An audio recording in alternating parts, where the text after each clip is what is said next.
पावसाळी अधिवेशन मुंबईत चालू होतं तेव्हा मी पण मुख्यमंत्री घटनाबाह्य त्यांचं भाषण ऐकत होतो. हे असं सगळं करून त्यांनी सांगितलं तो वेदांतावाला जणू काही कॉन्ट्रॅक्टर त्यांचा तो आला ना 4 लाख कोटी घेऊन आला, असं झालं तसं झालं. हे सगळं आम्हाला आमदार म्हणून सांगितलं. पण पुढच्या आठवड्यात वेदांता फॉक्सकॉन गेलो कुठे? पण जेव्हा आमच्या महाराष्ट्रातलं हिसकावून नेता तुम्ही जे हमखास आपल्या राज्यात येणार होतं, जे 100% इथे येणार होतं, आमच्या इकडच्या तरुणींना नोकऱ्या देणार होतं, रोजगार निर्माण करून देणार होतं, ते हिसकावून तुम्ही दमदाटी करून गुजरातला नेताना तिथे मला राग येतो.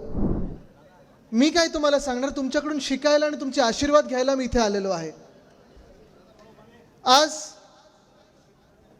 इथपासून सुरुवात करत असताना, ह्या क्रांतीभूमीतून सुरुवात करत असताना पुणे असेल, कोल्हापूर असेल, रस्त्यात अनेक लोक भेटत होते, वयस्कर असतील, तरुण असतील, महिला असतील, आणि सगळे मला हेच सांगत होते की उद्धव साहेबांना सांगा आम्ही तुमच्या सोबतच आहोत आणि सोबतच राहू. हा महाराष्ट्र आहे. महाराष्ट्र, नितीनजी आपण आता सांगत होतात की कधी संपत नाही. महाराष्ट्र संपवतो. पण अजून एक मी ह्याच्यात आवर्जून सांगू इच्छितो की जे महाराष्ट्र प्रेम करतात, ज्यांच्यात महाराष्ट्राचं रक्त आहे, त्यांच्यासाठी महाराष्ट्र ही संपत्ती देखील आहे. आणि ही संपत्ती माझ्या समोर बसलेली आहे. तुमचे आशीर्वाद ह्याच्यापेक्षा असून काय पाहिजे. आज आपला महाराष्ट्र जो आहे, गेले 1.5-2 वर्ष आपण पाहत आहे, एका वेगळ्या मनस्थितीतून आपण पुढे चाललेलो आहोत. आजूबाजूची जी परिस्थिती आहे ती एवढी भयंकर झालेली आहे. जी लढाई आपण लढत आहोत ती एवढी महत्त्वाची ठरत आहे, कारण ही लढाई आपल्या महाराष्ट्राच्या अस्तित्वाची लढाई आता झालेली आहे. 2 वर्षापूर्वी जेव्हा उद्धव साहेब मुख्यमंत्री होते आणि आपलं महाविकास आघाडीचं सरकार होतं, मग आपण होतो, शिवसेना म्हणून आपण होतो, काँग्रेस पक्ष होता, राष्ट्रवादी काँग्रेस पक्ष होता, आपले इतर जे मित्र पक्ष होते ते सोबत होते. आणि जे 2019 ते 2022 पर्यंत जे आपण सरकार चालवत होतो, प्रत्येक व्यक्तीला आपण सोबत घेऊन आपला महाराष्ट्र पुढे नेत होतो. मग शिक्षण क्षेत्रात असेल, आरोग्य क्षेत्रात असेल, इन्फ्रास्ट्रक्चरमध्ये असतील, रस्ते असतील, पूल असतील, पाण्याचं काम असेल, शेतीचं काम असेल, कृषी क्षेत्रात असेल, उद्योग क्षेत्रात असेल, सगळं काही आपण महाराष्ट्र आपल्या डोळ्यासमोर ठेवून आपण काम पुढे नेत होतो. पण 2 वर्षापूर्वी जेव्हा जे काही घडलं, बिघडलं, किती खोके होते? एकदम ओके. बरोबर आहे ना? आपण ही घोषणा देतो 50 खोके एकदम ओके. कदाचित त्यावेळी ते ओके झाले असतील, पण महाराष्ट्र हा नॉट ओके झाला. मला वाटायला लागलं होतं त्यावेळी की जसं घटनाबाह्य मुख्यमंत्री त्यांनी सत्ता काबीज केली, खुर्ची खेचली, म्हणजे तुम्ही विचार करा, तो जो काही काळ होता त्याच्यात सत्ता काबीज करणं निर्लज्जपणे आणि त्या खुर्चीवर बसणं, खोटं बोलून त्याच्यावर बसणं, खोके इतरांना देऊन बसणं, हे सगळं केल्यानंतर मला वाटलं होतं की आता तरी महाराष्ट्र, भाजपाची जी महाशक्ती त्यांच्या मागे उभी होती, कुठेतरी पुढे जाईल. मला वाटलं होतं आपण काहीतरी महाराष्ट्रासाठी कमी करतोय. हे 40 गद्दार जे आहेत ते गद्दारी त्यांनी ह्यासाठी केली की महाराष्ट्रासाठी चांगलं काहीतरी करायचं आहे. पण तुम्ही मला सांगा, महाराष्ट्रात गेल्या 2 वर्षात चांगलं काही झालंय का? झालं असेल तर सांगा मला, झालंय काही चांगलं? आज मी तुम्हाला विचारतो, इथे तरुण मुलं मुली किती आलेत? 20शीतले मुलं मुली किती आहेत? 30शीतले मुलं मुली किती आहेत? नाही, 20शीतली 30शीतली दोन्ही चालतील, 40शीतले पण घेऊया, चला. आहेत ना इथे तरुण आहेत ना? तुम्ही मला सांगा, गेल्या 2 वर्षामध्ये तुम्हाला एकदा तरी वाटलंय का की तुमच्यासाठी रोजगार उपलब्ध झालाय? आहेत ते काढून घेऊन गेलेत. जे रोजगार आपण आपल्या महाराष्ट्रात आणत होतो 2019च्या डिसेंबर पासून साधारणपणे 2022च्या जून पर्यंत अनेक रोजगार आपल्या महाराष्ट्रात आणत होतो. आणि महाराष्ट्रात म्हणजे अनेक वेळा मला जेव्हा विचारलं जातं, आदित्य तुमचा मतदारसंघ कुठचा, आदित्य तुमचा जिल्हा कुठचा, असं मला विचारलं जातं, उद्धव साहेबांना विचारलं जातं. आम्ही दोघंही सांगतो की आमचा मतदारसंघ हा महाराष्ट्र आहे, संपूर्ण महाराष्ट्र आमचा मतदारसंघ आहे, आमचा जिल्हा आहे.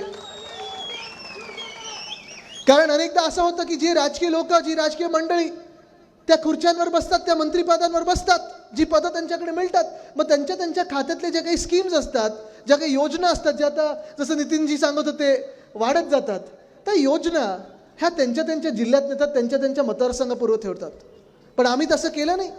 प्रत्येक योजना जी यायची, प्रत्येक जे काही चांगलं येईल महाराष्ट्रात, मग कृषी क्षेत्रात असेल, सरकारी क्षेत्रात असेल, प्रायव्हेट क्षेत्रात असेल, उद्योग क्षेत्रात असेल, ते संपूर्ण महाराष्ट्राच्या कानाकोपऱ्यापर्यंत कसं पोहोचेल ह्याच्यावर आम्ही विचार करायचो आणि त्याची अंमलबजावणी करायचा प्रयत्न करत होतो. आपल्याला आठवत असेल, वेदांता फॉक्सकॉन आपल्याला तळेगाव इथे आणायचं होतं, पुण्याकडे आणायचं होतं. ह्या पूर्ण पट्ट्यामध्ये साधारणपणे पश्चिम महाराष्ट्रात आणि महाराष्ट्रामध्ये आपल्याला 1,00,000 लोकांना रोजगार देऊ शकलो असतो. 1,00,000 लोकांना नुसतं वेदांता फॉक्सकॉनच्या त्या 2.25 लाख कोटीच्या गुंतवणुकीमुळे. जेव्हापर्यंत आपलं सरकार होतं, महाविकास आघाडी सरकार होतं, तेव्हापर्यंत 100% तो प्रोजेक्ट आपल्याच महाराष्ट्रात येणार होता, आपल्याच तळेगावमध्ये येणार होता. आमची बोलणी तशी झाली होती. 2-4 व्हिजिट्स तिथे झाल्या होत्या आणि जे उद्योगपती होते, जे काही त्यांची कन्सल्टन्सी फर्म होती, प्रत्येकाला ते तळेगाव आवडलं होतं, महाराष्ट्रात त्यांना यायचं होतं. पण सरकार बदललं, सरकार पाडलं गेलं रातोरात. जे खोके हातोहात गेले, 50 खोके असतील कोणाकडे, 70 खोके असतील कोणाकडे, 100 खोके असतील, हे खोके आणि खोटे आणि धोके हे सगळं सरकार बदललं. आणि जेव्हा सरकार बदललं तेव्हा त्याच अधिवेशनात, पावसाळी अधिवेशन मुंबईत चालू होतं, तेव्हा मी पण मुख्यमंत्री घटनाबाह्य त्यांचं भाषण ऐकत होतो. हे असं सगळं करून त्यांनी सांगितलं, तो वेदांतावाला जणू काही कॉन्ट्रॅक्टर त्यांचा, तो आला ना 4 लाख कोटी घेऊन आला, असं झालं तसं झालं. हे सगळं आम्हाला आमदार म्हणून सांगितलं. पण पुढच्या आठवड्यात वेदांता फॉक्सकॉन गेलं कुठे? ऐकून आलं, गेलं कुठे? गुजरात. जो प्रकल्प आपल्या राज्यात 100% येणार होता तो गुजरातला गेलाच कसा?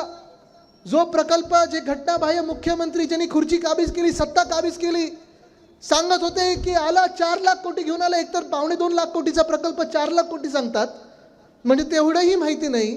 पण हे सगळं होत असताना वरतून की कुठून फोन आला मला माहिती नाही, पण जो प्रकल्प 100% आपल्या राज्यात येणार होता तो प्रकल्प गेला गुजरातला. गुजरातची माझं काही भांडण नाही आहे, गुजरातची काही वैर नाही आहे.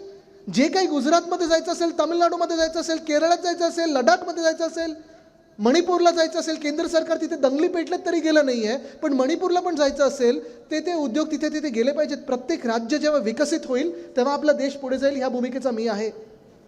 पण जेव्हा आमच्या महाराष्ट्रातलं हिसकावून नेता तुम्ही, जे हमखास आपल्या राज्यात येणार होतं, जे 100% इथे येणार होतं, आमच्या इकडच्या तरुणींना नोकऱ्या देणार होतं, रोजगार निर्माण करून देणार होतं, ते हिसकावून तुम्ही दमदाटी करून गुजरातला नेताना तिथे मला राग येतो.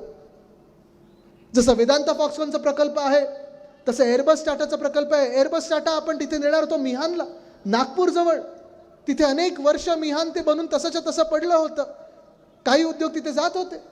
पण तिथे जर आपल्याला अजून वेग द्यायचा असेल, विदर्भामध्ये आपल्याला प्रगतीला वेग द्यायचा असेल, तर मोठे प्रकल्प तिथे आले पाहिजेत. आणि तो प्रकल्प आपण एअरबस टाटाचा मागे लागलेलो की चला मिहानमध्ये येऊ द्या, नागपूरला येऊ द्या. पण सरकार जेव्हा बदललं तेव्हा सगळी राज्य देशातली सोडली, कुठे पाठवलं? गुजरात. तसाच रोह्यामध्ये आपण बल्क ड्रग पार्क काढणार होतो. संभाजीनगर, छत्रपती संभाजीनगरच्या ऑरिक सिटीमध्ये मेडिकल डिव्हाइस पार्क काढणार होतो. अनेक असे उद्योग जे राज्यभरात आपण सगळीकडे प्रत्येक जिल्ह्यात आणण्याचा प्रयत्न करतो. कारण हल्ली मी बघतो 5 स्टार MIDC उद्योग मंत्री 5 स्टारमध्ये फिरतात, पण आमच्या 5 स्टार MIDC मध्ये नवे उद्योग आलेत का? नाही आलेत. पण हे सगळे उद्योग जे आहेत, जे आपल्या महाराष्ट्रात येणार होते, जसं मी सांगितलं, वेदांता फॉक्सकॉन असेल, एअरबस टाटा असेल, मेडिकल डिव्हाइस पार्क असेल, बल्क ड्रग पार्क असेल, सोलर एनर्जी इक्विपमेंट पार्क असेल, हे सगळं पाठवलं कुठच्या राज्यात? गुजरातला पाठवलं. अहो हे काय, हे तर सोडाच. आपली वर्ल्ड कपची फायनल, क्रिकेट वर्ल्ड कपची फायनल किती लोकांनी पाहिली? सगळ्यांनी पाहिली. व्हायला कुठे पाहिजे होती ती? वानखेडेला, आपल्या मुंबईमध्ये. पाठवली कुठे? जर वानखेडेत असते तर जिंकलो असतो ना आपण. हे तुम्ही बोलता, मी नाही. पण हे माझं दुःख आहे, जे ह्या मागच्या बॅनरवर लिहिलं ना, महान्याय, महानिष्ठा, महाराष्ट्र, ह्याच्यासाठी मी लढत आहे. न्याय हा आम्हाला नको आहे. आम्हाला आता कळलेलं आहे की न्याय कदाचित होणारच नाही. कारण जसं काही घडत आहे, जर तुम्ही संविधानाप्रमाणे चाललात, जे डॉक्टर बाबासाहेब आंबेडकरांनी संविधान आपल्याला लिहून दिलेलं आहे, जे आपण सगळे आंबेडकर प्रेमी जनता आहोत. आज खास करून मी तुम्हाला सांगतो, आपण सगळेच, एक महान व्यक्ती, थोर व्यक्ती आपल्या देशातून गेली, डॉक्टर बाबासाहेब आंबेडकर. नुसतं आपल्या देशात नाही तर जगात जे काही टॉप व्यक्ती असतील त्याच्यामध्ये ही व्यक्ती असेल, असं नाव असेल, त्यांचं नाव आहे. त्यांनी आपल्याला संविधान लिहून दिलं. त्या संविधानाप्रमाणे 75 वर्ष आपला देश चालला.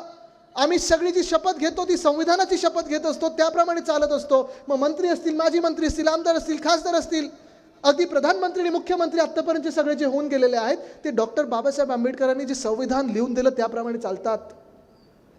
तेच संविधान जर आपण पाळलं, त्याच संविधानाप्रमाणे आपण जर गेलो, तर उद्याचा जो निकाल येणार आहे ना, अध्यक्ष जे निकाल देणार आहेत ट्रायब्युनल म्हणून, तर हे जे 40 गद्दार आहेत, जे पक्ष चोरणारे आहेत, जे बाप चोर आहेत, ते बाद होतील.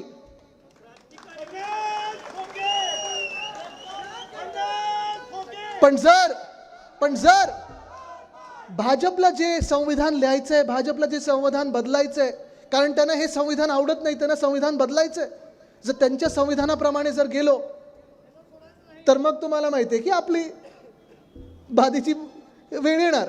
ठीक आहे, जो काही उद्या निकाल येईल तो येईल. पण महत्त्वाची गोष्ट ही आहे की आम्ही आता जनतेच्या अदालतीत येतो आहोत, कारण आम्हाला माहिती आहे की जे आत्तापर्यंत घडलं नव्हतं ते ह्या महाराष्ट्रात घडत आलेलं आहे. अनिल देसाई साहेब माझ्यासोबत आलेले आहेत. ते गेले 1.5-2 वर्ष अनिल परब साहेबांसोबत सुप्रीम कोर्टात जात असतात, या परवाच्या हिअरिंगमध्ये पण असतात. जसं मी सांगितलं की 2 संविधान आहेत आपल्यासमोर. एक आपल्या देशाचं संविधान जे अधिकृत संविधान आहे, जे डॉक्टर बाबासाहेब आंबेडकरांनी संविधान लिहून दिले, त्याप्रमाणे जर चाललो तर 40 गद्दार बाद होतील.